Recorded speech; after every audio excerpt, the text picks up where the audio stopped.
Nico?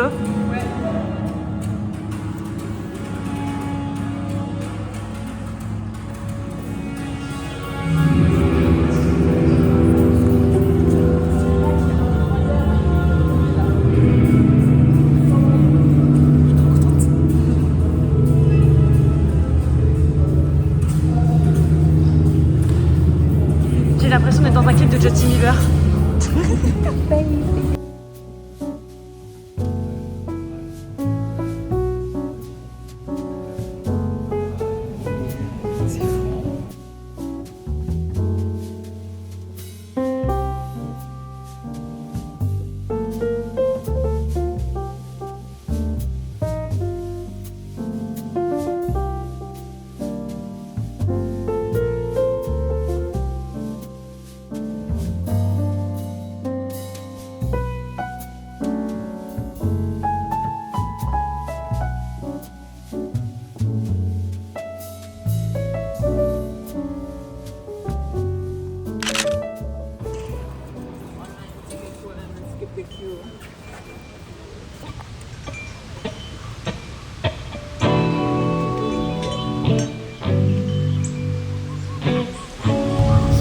J'ai l'impression d'être une abeille après le petit chat.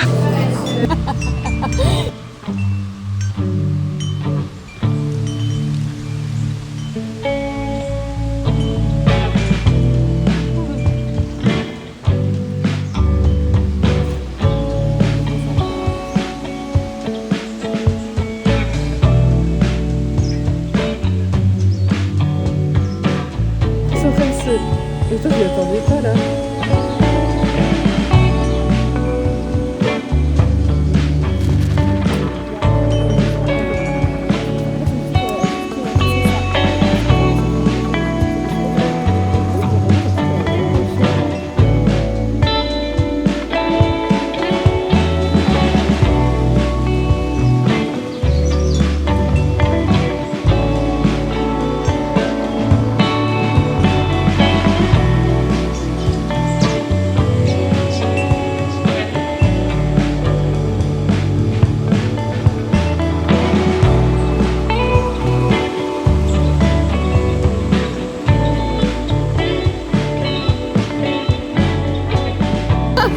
Et là, ah non, ça filme pas, merde!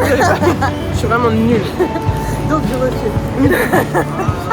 Vas-y. Donc là, elle regarde un peu intensément. Et là, quand elle regarde, son café s'approche, la paille lui rentre dans le nez. Et là, elle sursaute, le café explose sur le vêtement du mec. Ma maman, elle a comme ça, conversation. Je sais pas.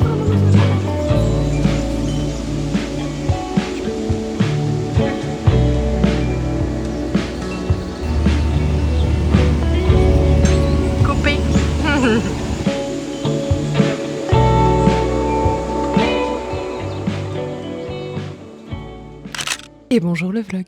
Il y a un nouveau personnage principal. Je me suis coupé les cheveux sur un énorme coup de tête, assez réfléchi finalement. Au mois de décembre, j'avais pris rendez-vous avec une coiffeuse en lui montrant plein d'images d'inspi et en lui disant que j'avais envie de couper vraiment mes cheveux courts, mais au-dessus des épaules, parce que souvent quand on me fait des carrés, on les arrête aux épaules et je trouve ça pas beau. Ce à quoi elle m'avait répondu non, tu vas ressembler à un champignon. Et le pire c'est que j'ai payé. Le temps est passé. Et en fait, en me regardant sur des vidéos filmées par Caroline quand on a été se balader ensemble au musée Rodin, je me suis rendu compte que, certes, j'adore mes cheveux, ils sont très beaux, mais je me cachais un peu derrière et que ça me correspondait pas trop, même d'un point de vue état d'esprit, énergie, tout ça. Et comme j'ai zéro patience et que les coiffeurs, coiffeuses auxquels je pensais n'étaient pas dispo avant au moins le 10 juin, j'ai pris des ciseaux. Et j'ai coupé. Tout ça pour dire, j'espère que tu vas bien. C'est une super intro. J'ai un peu du mal à filmer en ce moment. Là, j'ai l'impression que ça fait 2 vlogs que je dis ça, mais tout simplement parce que je fais pas forcément des trucs très créatifs en ce moment. Pas genre me poser avec du dessin ou autre, ou alors si je le fais, c'est plus pour mes réseaux sociaux de manière générale. Et le format YouTube, comme ça, je filme un petit peu moins.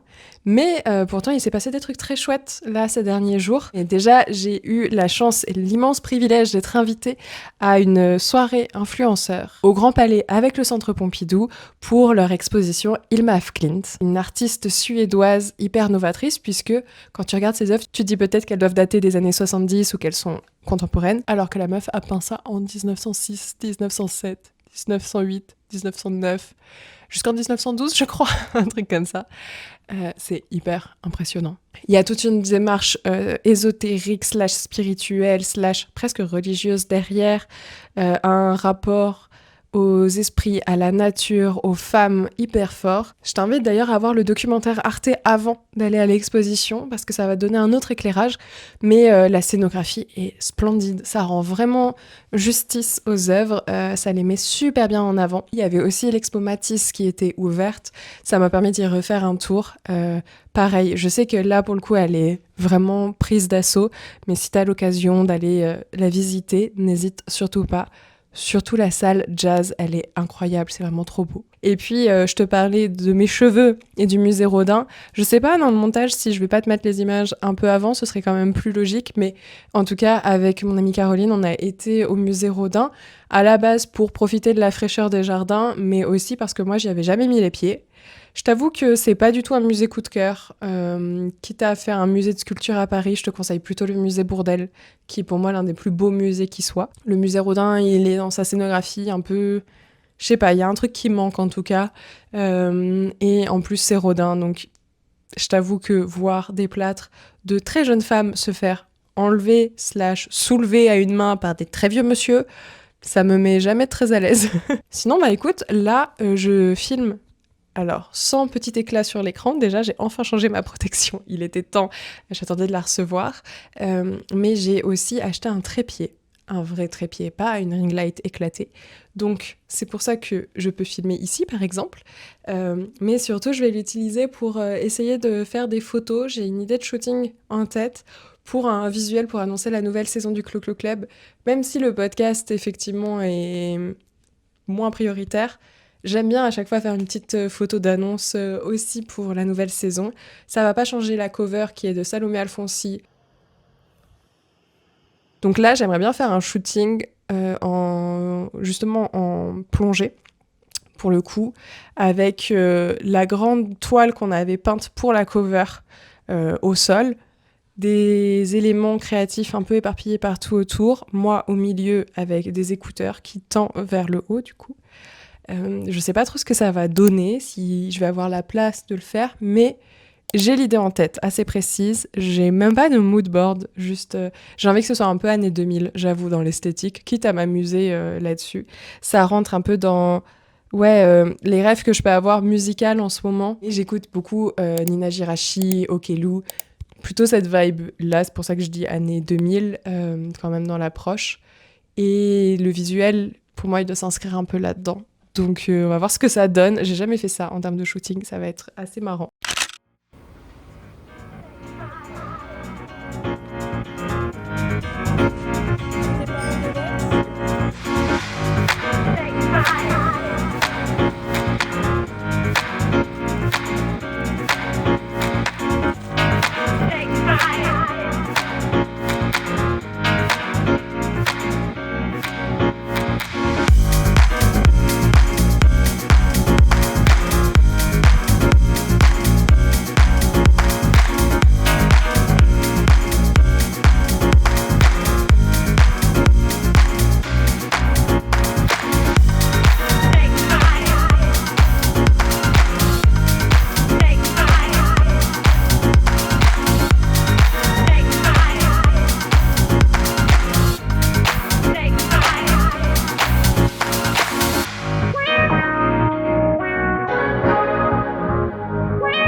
Je me donne pour ce vlog, t'imagines même pas. J'ai remonté mes volets pour qu'il y ait un peu de lumière, sauf qu'on est sous 3e jour de canicule. Je suis en train de cramer.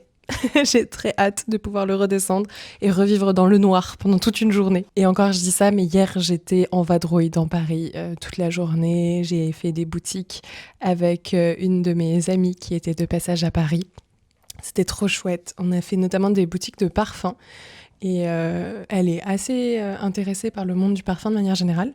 Et j'ai trouvé ça trop cool de juste aussi pouvoir discuter avec les vendeurs et vendeuses en l'occurrence, de justement toutes ces notes qu'on y retrouve, comment ça évolue un parfum, de l'histoire des maisons aussi. J'ai plus les noms en tête de où on a été parce qu'on en a fait quand même pas mal. J'en perds ma voix. C'était assez intense d'un point de vue olfactif, physique, sensoriel. On a aussi été à une petite boutique que j'aime bien qui s'appelle Les Fleurs dans le 11e. Et on a acheté des petits trucs. Mon ami m'a offert une petite carte que j'aime trop. Elle est si mignonne. De Charlotte Janvier. C'est adorable. Vraiment, j'aime beaucoup. Et ah bah tiens, je suis vraiment un petit rat. Je suis partie avec des petites cartes à parfumer qui d'ailleurs sentent énormément. De justement, là c'était l'artisan parfumeur. C'est hyper mignon. T'as tous les ingrédients derrière. Ça, il y en a un que j'ai adoré. Bah, c'est celui-là, le Vénénum. Thé masala chai, riz et bois de santal. De toute façon, moi, dès qu'il y a du santal ou du jasmin, je suis heureuse. Bergamote, riz de Camargue et lait de santal. Visiblement, j'ai un truc avec les parfums avec le riz dedans. Tu savais, toi, qu'il y avait du riz dans des parfums? Parce que moi, pas. Je l'ai un peu découvert à cette occasion. C'était vraiment une bonne journée. Et là, aujourd'hui, si je filme, c'est parce qu'il se passe des trucs. Sinon, j'aurais pas à filmer. Je donne cours pour la première fois, ça y est, chez Café Studio en fin de journée. Ça y est, on a passé la jauge qui fait que le cours est maintenu, contrairement à la dernière fois, donc je suis assez contente. C'est un format assez différent de ce que je fais au PAN dans le sens où c'est moitié moins de temps et j'ai pas envie que ce soit la course, etc. Donc je sais ce que je vais faire aux personnes. Il faut quand même que j'ajuste 1 ou 2 exercices. Mais là, je vais en profiter pour prendre mon carnet et faire une page d'exemple. Je vais ramener en fait pas mal de matériel. Il y en a qui est fourni aussi sur place par le lieu, histoire qu'on ait quand même du choix. Mais comme mon approche, c'est de dire que même avec un vieux stabilo et un stylo bic, tu peux faire une double page super jolie. J'ai pas envie non plus de ramener trop de matériel et laisser trop de choix. Plutôt qu'on fasse avec un peu de la débrouille aussi. Et me prouver qu'on peut faire des trucs très beaux comme ça. Et ce soir, si je suis pas trop fatiguée en fin de journée, il faudra que je monte l'épisode de mercredi prochain que j'ai enregistré il y a un petit moment maintenant, plusieurs jours, sur la page blanche, le syndrome de la page blanche. Je crois que j'en ai parlé dans un rush, donc je vais pas me répéter. Si j'en ai pas parlé, l'épisode est à écouter ici. Voilà. Ah, on adore ces petits inserts.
De retour dans mon petit cadre habituel. J'ai essayé de te filmer des rushs hier, j'étais à la BNF et j'étais très mal à l'aise en public, alors que d'habitude ça me dérange pas.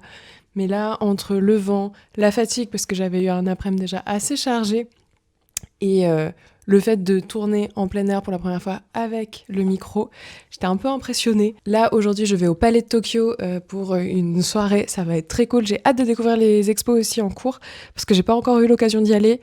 Et j'ai un de mes amis qui m'a dit que vraiment c'était super. Donc, je lui fais plutôt confiance là-dessus. Comme ça, le vlog.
J'aurais dû tester avant de me lancer là-dedans. Je regrette, ça va baver partout. À finir.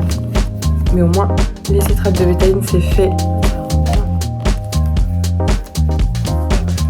Je pense que j'en ai assez pour faire la ceinture.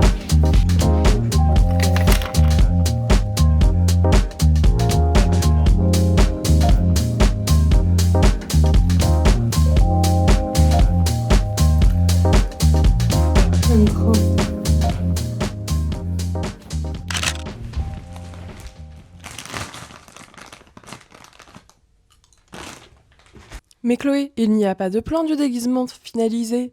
Non, j'ai pas mis ce déguisement hier soir. Tout simplement parce que finalement, je n'ai pas été à la soirée où je devais aller. Et je n'ai pas eu l'occasion de porter cet incroyable déguisement.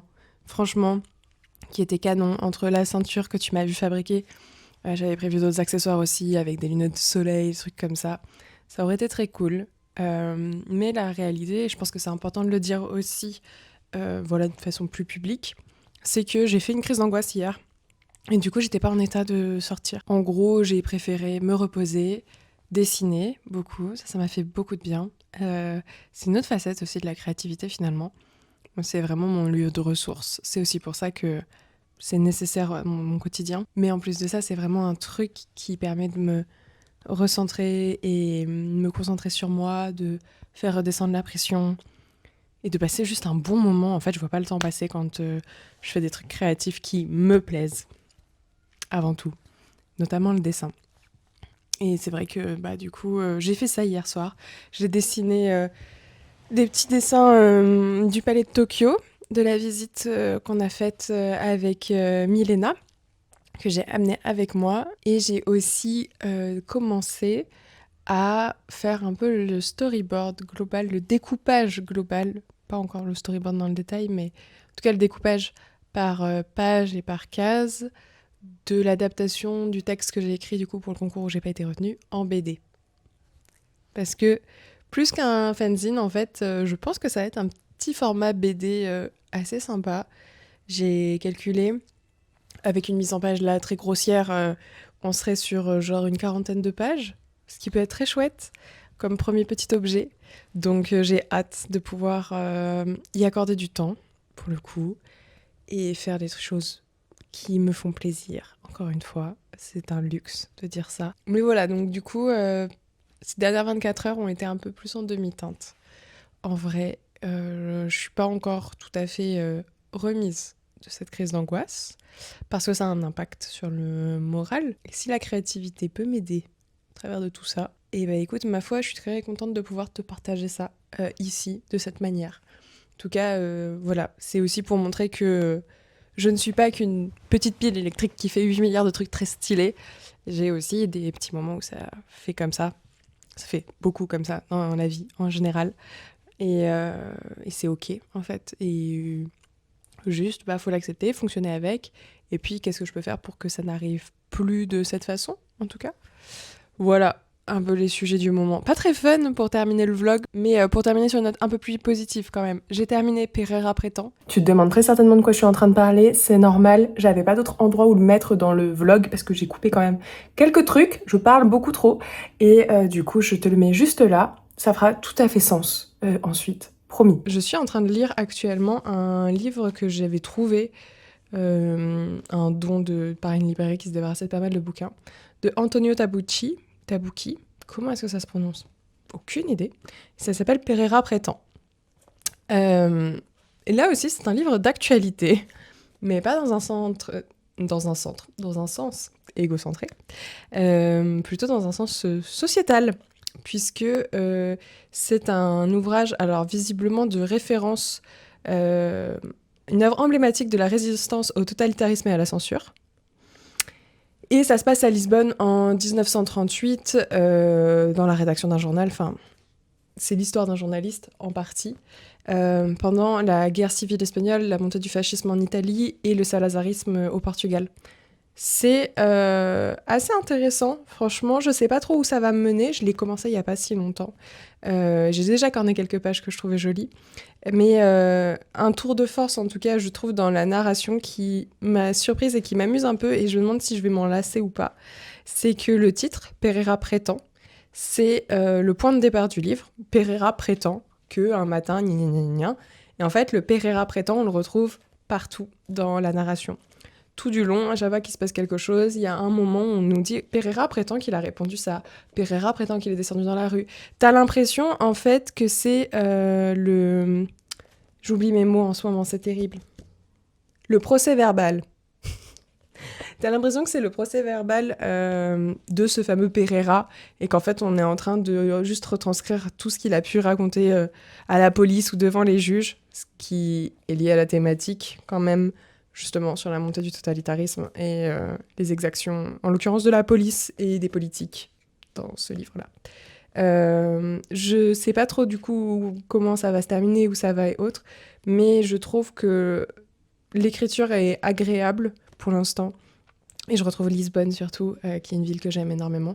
Et ouais, je t'en donnerai des nouvelles, mais pour l'instant, c'est pas mal et j'en avais absolument aucune connaissance avant de tomber dessus et de me dire que ça avait l'air sympa. C'est très bien.